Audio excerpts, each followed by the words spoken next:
Hi everyone. We have Dr. Asha with us, and she has passed her FMG exam in her very first attempt. She has scored 174 marks, and 100% she is eligible to write INI-CET exam. Dr. Asha, artist, congratulations. Thank you, sir. Okay, fine. Yes. Chalo, theek hai. Like so many people are there, so many medicos are there, and of course they would like to know about Dr. Asha. So we can start with a basic introduction of yours. Sir, I'm from MP, Indore, and I completed my studies from Bishkek IHSM, Mm-hmm. and I scored 174. Mm-hmm. And this And was I your first, was, right? yeah, yeah. Okay. So overall आपकी strategy कैसी थी पढ़ाई करने की MCI की जो आपने तैयारी की? आप यूनिवर्सिटी में बहुत सीरियसली पढ़ाई करते थे या फिर आपने बहुत लेट स्टार्ट किया? तो यूनिवर्सिटी में तो हम लोग सिर्फ क्लास के लिए पढ़ते थे और इन स्टार्ट एमसीए क्लासेस मैंने शुरू से स्टार्ट कर दिए थे अटेंड करना, बट वो मैं अटेंड भी करती थी। But in the last year मैंने थोड़ा स्ट्रिक्ट पढ़ना शुरू कर दिया। मैंने फाउंडेशन बैच ज्वाइन किया था एंड अराइज के जितने भी क्लासेस थे बिस्टिक में वो मैंने सारे अटेंड किए from my okay, last year. Okay, fine. आपकी जो सबसे ज्यादा जो सीरियस वाली पढ़ाई थी वो कॉलेज में हुई थी या फिर दिल्ली में आने के बाद हुई? सर सीरियस तो कॉलेज में कभी नहीं हुई, बट यूनिवर्सिटी के लास्ट में इतना समझ में आ गया था कि इस सब्जेक्ट में इतना पढ़ना है। एंड जब मैं दिल्ली आई तब आई फील द प्रेशर के लोगों को देख के ऐसा लगता था कि भाई हम तो कुछ ही नहीं पढ़ रहे, कुछ भी नहीं आता है। ओवरऑल ये बताओ, आपका जो 6 मंथ्स का जो दिल्ली अराइज की जो जर्नी थी, वो 6 मंथ्स की जर्नी एक बार बताओ, क्योंकि अभी देखो जैसे एग्जाम का डेट आ चुका है यहाँ पे, right? After 2 months students are going to write their exam, तो अभी बहुत सारे ऐसे प्रेशर है जो कि उन्हें झेलने हैं। और अभी के टाइम पे आप बिल्कुल सही हो जो कि आप लोगों को बता सकते हो कि 6 मंथ जो आपने पहले जो पढ़ाई किया वो कैसा था, और लास्ट का जो 2 महीना है वो कितना इंपॉर्टेंट है। सर फॉर एफएमजी मैंने स्टार्ट तो बिस्टेक से ही कर दिया था।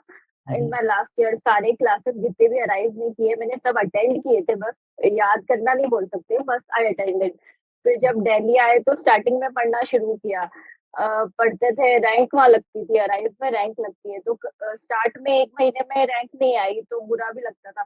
फिर थोड़ा रैंक के लिए पढ़ना शुरू किया लोगों को देख के, तो फिर थोड़ा थोड़ा पढ़ना शुरू कर दिया धीरे धीरे।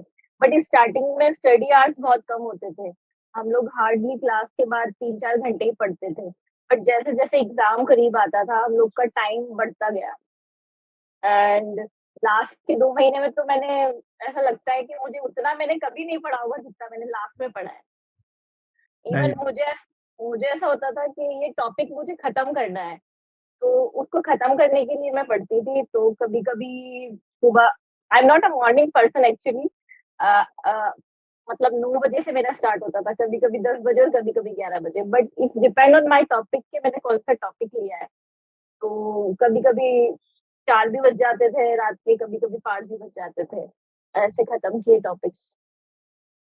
ओवरऑल ये जो आप बता रहे हो, ओवरऑल जो आप बता रहे हो, सुबह 9 बजे से लेके रात के 12 बजे, 1 बजे, कभी कभी 4-5 o'clock भी आप कह रहे हो, राइट? ये सर ऐसा हो जाता था। कुल मिलाकर के 16-17 घंटे की पढ़ाई होगी फिर तो। Sir sometimes, not daily, but ऐसा रहता था कि अगर ऑब्स गायनी पीएसएम है ऐसे सब्जेक्ट्स हैं तो वो दिन में कभी खत्म नहीं होते थे, क्योंकि हम लोग अराइव में ही पढ़ते थे, तो कभी कभी हमारा ग्रुप डिस्कशन भी होते थे तो बहुत लंबे चले जाते थे, तो फिर उन्हें खत्म करने के लिए रात को जागना जरूरी होता था। दिन में तो वो कभी खत्म नहीं हुए मुझसे। Okay, fine. तो कुल मिलाकर के आपका जो पढ़ने का तरीका था, स्टार्टिंग के 4 मंथ्स आपने पूरा अराइज किया, जैसे फैकल्टी ने फिनिश किया, आपने रिवाइज किया, एग्जाम लिखा, लेकिन लास्ट का जो 2 महीना था that was I would say most aggressive था आपका, राइट? बहुत ज्यादा अग्रेसिवली आपने पढ़ाई किया लास्ट के 2 मंथ्स। हाँ सर, लास्ट के 2 महीने तो बोल सकते हैं कि ईमानदारी से पढ़ाई की। पहले तो ईमानदारी बस क्लास के बाद पढ़ लेते थे, टेस्ट क्वेश्चन सॉल्व कर लेते थे। से। बट लास्ट में ऐसा हो गया था कि अब नहीं हुआ तो मतलब मुझे, मैंने ऐसा सोच लिया था कि अगर 2 महीने में नहीं हुआ तो फिर 8 महीने लगेंगे। यस, ट्रू, टेबल पे वेरी लिख ट्रू। लिया था। हाँ, टेबल पे एक जगह स्टिक लगा दिया था कि बस अभी करना है तो। ओके, कुल मिलाकर के आपने ये लिखा था कि अगर ये 2 महीने में नहीं हुआ तो अगला 8 महीना लग जाएगा मेरा, राइट? अगला 8 महीना लग जाएगा और उसमें भी गारंटी नहीं है, नीट भी आ सकता है। यस। तो और एक बैच लगा दिया था 220 लिख के, इतने मार्क्स तो लेकर आने ही है। नाइस। बट उतने तो नहीं आए, पासिंग जरूर आ गए। नहीं, ओवरऑल अगर ये मोटिवेशन ही तो बहुत अच्छा है ना। अगर आपने 220 का लगाए, चलो ठीक है। वो कहते हैं ना कि अगर आप टारगेट करो तो आखिरी, तो आसमान में सबसे आखिरी तारा करो, है ना। जो अगर आखिरी वाला तारा नहीं मिले, कोई ना कोई तारा ही मिलेगा लेकिन आपको, राइट। Exactly sir. एंड टीएनडीज मैंने बहुत किए लास्ट के 2 मंथ्स में। और शुरू में मेरे मतलब 150 टच होता था, तो मुझे बहुत बुरा लगता था कि यार वो टेस्ट में भी नहीं परफॉर्म कर रहे हैं तो एग्जाम में कैसे परफॉर्म करेंगे। तो फिर मैंने बड़े वाले सब्जेक्ट उठाए, लाइक पीएसएम, ऑफ गायनी, और जो जो मेरे वीक सब्जेक्ट थे उनको मैंने स्टार्ट किए, तो मेरा स्कोर बढ़ने लगा, मतलब 160 क्रॉस, 170 क्रॉस, तो फिर मुझे कॉन्फिडेंस आया। एंड जैसे ही मेरा 160 170 क्रॉस हुआ था जीटी में और मॉक में, उसके बाद मुझे कॉन्फिडेंस आ गया था कि अब मैं पास हो जाऊंगी। Nice nice nice. हाँ, ये बहुत जरूरी है मॉक एग्जाम में अच्छा परफॉर्म करना। अब एक चीज ये बताओ, देखो आखिरी का जो 2 महीना होता है ना, वो सबसे ज्यादा समझो फुल ऑफ प्रेशर, बहुत ज्यादा प्रेशर होता है। अभी बहुत सारे आपके जो कुछ जूनियर्स होंगे या आपके बैचमेट्स भी होंगे, है ना। तो आखिरी के 2 मंथ्स ऑब्वियसली सेम चीज आप लोगों ने भी फेस किया होगा। जब फॉर्म निकल जाता है ना, फॉर्म निकलने के बाद जब फॉर्म अप्लाई कर दे तो और ज्यादा प्रेशर आता है। ये प्रेशर के टाइम में आपने कैसे फेस किया था? आपने ये टाइम में क्या स्ट्रेटजी बनाई थी? आपने देखा कुछ आपके दोस्त लोग बहुत ज्यादा पैनिक हो चुके होंगे, है ना। तो ये सब चीज को आपने कैसे हैंडल किया? सर मेरे दोस्त लोग ने तो उस दिन खाना ही नहीं खाया। जिस दिन डेट आया उस दिन खाना नहीं खाया। And I was about to all the management के आयशा जितना जल्दी हो सकता है फॉर्म भर दो, क्योंकि दिल्ली में सेंटर चाहिए। तो हम्म। पूरा दिन उसमें लगा। उस दिन विद सर की क्लास चल रही थी, तो जितना उन्होंने पढ़ाया उतना पढ़ लिया। फिर उसके बाद I back to study on the second day कि अब ठीक है, अब तो आ ही गया, अब तो पढ़ना ही पड़ेगा। हम्म। तो I started back. But as an anxiety भी कभी कभी होता था। लास्ट के 2 महीने बचे हैं, तो हम लोगों का ऐसा होता था कि मेरे कुछ फ्रेंड्स हैं उधर, 3 4 लोग, 5 लोग बोल सकते हैं। और ओवरऑल आप ये बताओ मुझे कुछ इंपॉर्टेंट थिंग्स। आपके बहुत सारे दोस्त जिनको देख के लगता था कि वो हो जाएंगे पास, लेकिन वो नहीं हो पाए, ठीक है ना, या कुछ और बच्चे जो नहीं हो पाए, आपको क्या लगता है क्या मिस्टेक्स किए होंगे इन्होंने? सर मुझे ऐसा लगता है कि वो लोग क्वेश्चन सॉल्व ज्यादा करते थे बिना उनको समझने के लिए। Like they are doing 2000 question and 1500 question. इतने क्वेश्चन वो लोग करते थे और हमें बताते भी थे कि इतने क्वेश्चन हो गए और हमने इतना स्कोर किया है जीटीयू में। बट मेरा हमेशा ऐसा होता था कि अगर क्वेश्चन कम भी किए हैं तो उसके 4 ऑप्शन के बारे में मुझे सब पता होना चाहिए। तो Exactly. क्वेश्चंस तो मैंने कम ही किए हैं, इतने क्वेश्चंस नहीं किए हैं। बट जितने भी किए हैं उतने क्वेश्चंस मुझे याद थे एग्जाम में। हम्म। और एग्जाम में मुझे लगा नहीं ऐसा कि कुछ भी ऐसा है कि पढ़ा नहीं है, बस एग्जाम में ऐसी फीलिंग आ रही थी कि मुझे याद नहीं है पूरे क्वेश्चन। कुछ ही ऐसे होंगे जिसमें ऐसा लग रहा था कि कभी नहीं पढ़े, पर मोस्ट ऑफ क्वेश्चन ऐसे थे कि हम आसानी से कर सकते थे, अगर हम्म। अगर वो रिकॉल हो जाता तो। ऐसे बहुत सारे स्टूडेंट्स होते हैं कि या तो वो बहुत सारा रिवीजन ही करते रहते हैं, और या सिर्फ के सिर्फ एक तो क्वेश्चन ही प्रैक्टिस करते हैं। आइडियल मेथड ये कि रिवीजन भी जरूरी है, साथ में क्वेश्चन प्रैक्टिस भी जरूरी, दोनों को बैलेंस करना जरूरी है। और अब जो भी पढ़ाई करो वो याद है, वो ज्यादा इंपॉर्टेंट है, राइट, है ना। तो क्वेश्चंस करना तो बहुत जरूरी है। हमारे पीएसएम वाले सर कहते हैं अगर तुम्हें इंडियन गार्डन में जाके खेलना है तो यू हैव टू प्ले। तो क्वेश्चंस करने तो जरूरी है, क्योंकि एग्जाम्स में क्वेश्चंस ही आने हैं। और यस। जिस क्वेश्चन से जो याद होता है वो कभी थ्योरी से मुझे याद नहीं हुआ। सही है। अब ये बताओ, ये लास्ट के 2 मंथ्स में अगर आपको जो आपके जो अभी अभी आपके जो दोस्त लोग हैं या जूनियर्स हैं, आप उनको क्या सजेशन दोगे? सर मैं उनको कहना चाहती हूँ कि जितने भी मॉक टेस्ट उन्हें लगता है उन्हें देने चाहिए वो उन्हें देने चाहिए। आई मीन ऐसा नहीं है कि 50 दे दो, 100 दे दो, बट एटलीस्ट 5 to 10 तो देने चाहिए। क्योंकि उसी से आपको पता चलता है कि आपके कौन से टॉपिक वीक है। तो मुझे ऐसे ही शुरू में बहुत टाइम वेस्ट होता था, मतलब एक जीटी को सॉल्व करने के लिए कभी कभी 1.5 दिन लग जाता था। बट उससे ये पता चला कि कहाँ वीकनेस आ रही है, तो उस वीकनेस को मैं अगले में सुधारती थी। और जैसे ही मार्क्स बढ़ते हैं जीटी में, कॉन्फिडेंस अलग से ही आ जाता है। वेरी गुड, सही बात है, बिल्कुल सही बात है। ओवरऑल ये है कि जितना भी कन्वर्सेशन हमारा हुआ है लास्ट के 2 महीने में, जो सबसे ज्यादा ये तो फैक्ट है कि सबको एंग्जाइटी होगा, ओवर थिंकिंग भी होगी। और इसका सबसे बड़ा रीजन है कि यार मेरा ये सब्जेक्ट बच गया है, वो सब्जेक्ट बच गया है, मेरा ये नहीं हुआ, मेरा वो नहीं हुआ है। सबको तो मतलब मैं भी ये कहना चाहूंगा कि लास्ट में आपको जितना करना था कर चुके, राइट। अब मोस्ट इंपॉर्टेंट है जितना आपने याद कर लिया, जितना आपने पढ़ाई कर लिया, उतना को रिवाइज कर लो कम से कम। Don't start any new thing now, right. आखिरी में मुझे तो ऐसा लगता है कि मतलब हमें सबसे आइसोलेट हो जाना चाहिए, as I feel. Group group discussions छोड़ के आइसोलेट होके पढ़ना चाहिए, और जितने भी नेगेटिव पीपल हैं उनसे कन्वर्सेशन थोड़ी कम करना चाहिए, और जो पढ़ा है वही पढ़ना चाहिए, क्योंकि मैंने भी वही पढ़ा, अराइज के टीएनटीज किए मैंने, और 6-6 घंटे भी लग जाते थे कभी डिस्कशन होने में, बट वो मैंने अटेंड किए, और उसका बहुत फायदा भी हुआ। एग्जाम में कुछ क्वेश्चन ऐसे थे जो क्लास को याद करके आ रहे थे, ट्रू। तो क्लास क्लास अगर सुनिए, आपके जो क्वेश्चन आए वो तो सारे सर, मुझे आपकी लैंग्वेज भी याद थी, आपने कैसे कहा, सो आई सॉरी लाइक दैट, मतलब रिवीजन नहीं करना पड़ा। नाइस। ओवरऑल ये था आपके लिए लास्ट के 2 महीने में सबसे ज्यादा जो प्रोडक्टिव था वो टीएनडी बहुत हेल्पफुल था, राइट? टीएनडी।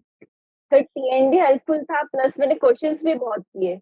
जितने क्वेश्चंस मैंने स्टार्ट में नहीं किए, उतने क्वेश्चंस मैंने आखिरी में किए। इवन मेरे कुछ फ्रेंड्स तो मुझे ये कहते थे, आयशा पूरा दिन क्वेश्चंस, तो ऐसा नहीं था कि मैं पूरा दिन क्वेश्चंस ही करती थी। मेरा ऐसा था कि मुझे ये क्वेश्चंस कंप्लीट करने हैं, उसको कंप्लीट करने के बाद मैंने एक कॉपी बना रखी थी, जिसके अंदर मैंने लिख रखा था कि ये टॉपिक मेरा वीक है और ये क्वेश्चंस मुझे नहीं आ रहे थे। तो दूसरे दिन आने से पहले मैं वो क्वेश्चंस की थ्योरी करके आती थी, वेरी तो गुड। उससे वो कवर हो जाते थे। And very. Most of repeat questions ही थे एग्जाम में। हाँ, लास्ट टाइम का जो एग्जाम था पीवाईक्यू बहुत सारे आए थे, राइट? बहुत सारे पीवाई पूछते हैं। Very good. तो ओवरऑल ये है कि लास्ट के जो 2 मंथ्स है, बहुत सारे स्टूडेंट्स को ये भी होगा ना, टीएनडी जब स्टार्ट हो गया, सबका स्टार्ट हो चुका है यहाँ पे, तो कितने सारे बच्चे, अरे यार ये मेरा टाइम वेस्ट हो रहा है, मेरा रिवीजन नहीं हो पाया, ये नहीं हो पाया। लेकिन आखिरी टाइम में मतलब टीएनडी इंपॉर्टेंट है, फास्ट ट्रैक रिवीजन जो है, क्वेश्चन सॉल्व कर, क्योंकि आप लास्ट में फैकल्टी आपको समझाते हैं भाई इस तरह का क्वेश्चन बनेगा, ये टॉपिक से इस तरह के क्वेश्चन बनाए जाएंगे, राइट? तो वो समझना पर जरूरी ऐसा है कि मतलब जो टॉपिक फैकल्टी एक दिन में 6 घंटे में करा रहा है, हमें उसे करने में 6 दिन लग जाएंगे। है। आराम से। ऐसा मुझे रियलाइज हो गया था। मैं अगर मैं वेरी खुद ट्रू। लेके बैठूंगी तो ये कभी खत्म नहीं होंगे। तो वेरी मैंने साथ में किए क्वेश्चंस, तो एंजॉय किया सर, पढ़ना भी एंजॉय किया, मजा भी आता था क्वेश्चंस बनते थे तो। नाइस नाइस, वेरी गुड है, ऐसे अच्छी चीज है, अच्छी चीज है।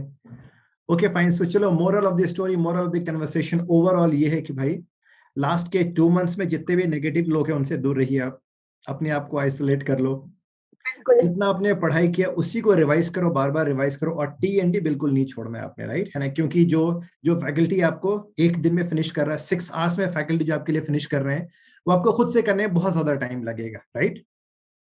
राइट। एंड मुझे ऐसा लगता है कि सबको एक शॉर्ट नोट्स की अपने साथ एक कॉपी रखनी चाहिए। मेरे पास तो वेरी। अपने 19 सब्जेक्ट की थी, तो आखिरी के 5 दिन में जो जो मुझे लगता था याद नहीं है, वो मैं उससे खोल के देखती थी। तो वेरी। आखिरी का एक दिन भी मुझे इम्पोर्टेंट लगा, क्योंकि वो जो मैंने पढ़ा था वो जरूर आया एग्जाम में।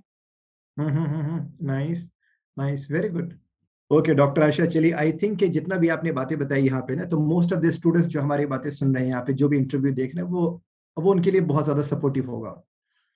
अब आप बताओ, कुछ अराइज से जुड़े हुए कुछ अच्छी यादें आपकी, कुछ अच्छे आपके favourite faculties? Sir Ray sir, he is all the time my favourite. Yes yes yes. And Nadeem sir to.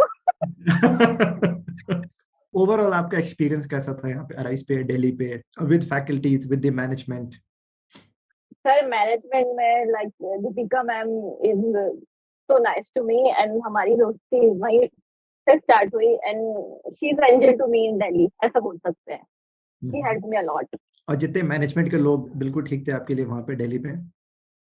Sir बिल्कुल मतलब फैमिली टाइप ही इन्वायरमेंट था। रात को हम लोग कभी भी जाते थे, कभी भी आते थे। इवन कैंपस हमारे लिए कभी भी खुला ही होता था। वेरी नाइस, वेरी नाइस, ठीक है। मतलब ऐसा लगता था राइस में कि हाँ ठीक है, राइस इट्स फर्स्ट। सेफ है ना? अराइज इज फॉर अस, बिल्कुल सेफ है, राइट? हाँ सर, सेफ तो है। And safe. Saket. Saket is good. Nice. ठीक है, चलिए फाइन है ना। फैकल्टीज में सब्जेक्ट और कौन कौन सा अच्छे तुम्हारा सब्जेक्ट जो है? सर मेरा सब्जेक्ट पीएसएम अच्छा था। ओके डॉक्टर आयशा, आप ये बताओ, लास्ट के जो 2 महीने होते हैं पढ़ाई के ना, जो एग्जाम से 2 महीने पहले हैं, उसके लिए आप ये बताओ the most important things which should be in the mind और जिसको प्रैक्टिस करना चाहिए। D&Ds करना चाहिए लास्ट में एंड इवेल्युएट करना चाहिए कौन सा टॉपिक वीक है और उसको अपने ही नोट्स से पढ़ना चाहिए, किसी और के नोट्स से नहीं, अपने ही नोट्स से पढ़ना चाहिए और एक शॉर्ट नोट बना लेना चाहिए I feel. Okay, very good. और आप ये बताओ कि जो लास्ट के 2 महीने में है ना, मोस्ट इंपॉर्टेंट सब्जेक्ट्स वो बताओ जिसपे सबसे ज्यादा एम्फेसाइज करनी चाहिए। फिर स्कोरिंग सब्जेक्ट ज्यादा करना चाहिए लाइक फार्मा एंड माइक्रो, इनमें क्वेश्चन गलत नहीं होते और पीएसएम है ऑब्स गाइनी में कुछ ऐसे टॉपिक्स हैं जो कभी गलत नहीं होते। तो मुझे ऐसा लगता है कि हर क्वेश्चन का तो एक ही मार्क है, भले ही वो टफ है या फिर इजी है, तो वहां ज्यादा फोकस करना चाहिए जो कम गलत हो। लाइक मेडिसिन आप कितने ही पढ़ लो, कम ही मार्क्स आने हैं। पीएसएम आप अच्छे से गोटा मार सकते हो एंड फार्मा भी अच्छे से रिवाइज हो जाता है। माइक्रो भी एक अच्छा सब्जेक्ट लगता है मुझे। ऑप्थल बहुत, मुझे ऐसा लगता है कि ऑप्थल बहुत स्कोरिंग है और उसे हम कभी नहीं भूलते।